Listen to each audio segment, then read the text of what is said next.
Hello మిమ్మల్నేనండి. ఒక cup చాయ్‌తో మొదలయ్యే మన రోజు ఒక చిరునవ్వుతో, ఒక జ్ఞాపకాల సుగంధంగా ముగియాలి. తెలుసుకోవాలనుకుంటున్నారా? వీడియో స్కిప్ చేయకుండా చివరి వరకు చూడండి.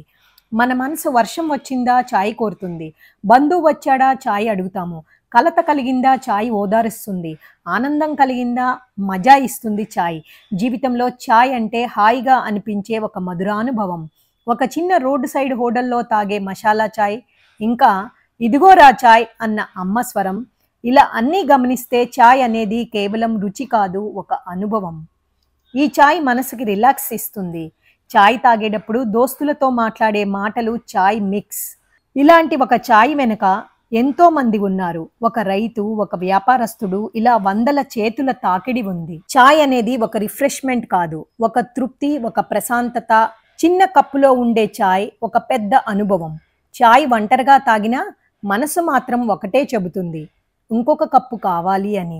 మదర్స్ డే, ఫాదర్స్ డే లాంటి రోజులున్నట్లే చాయ్ కూడా ప్రత్యేకంగా ఒక రోజు ఉంది. ప్రతి సంవత్సరం మే 21వ తేదీ అంతర్జాతీయ టీ దినోత్సవం, ఇంటర్నేషనల్ టీ డే జరుపుకోవాలని ఐక్యరాజ్య సమితి డిసెంబర్ 21, 2019 తీర్మానించింది. దీంతో ఏటా ఆహార వ్యవసాయ సంస్థలు ప్రపంచవ్యాప్తంగా ఈ తేదీని ఘనంగా నిర్వహిస్తున్నారు. ప్రతి చాయ్ కప్పులో ఒక కథ, ప్రతి చాయ్ కప్పులో ఒక మజిలీ, ప్రతి కథలో ఒక మాధుర్యం. ఇవి మాత్రమే మిగులుతాయి. నచ్చినట్లయితే లైక్ చేయండి, షేర్ చేయండి, సబ్స్క్రైబ్ చేయండి. మీతో అనురాధ కంచర్ల.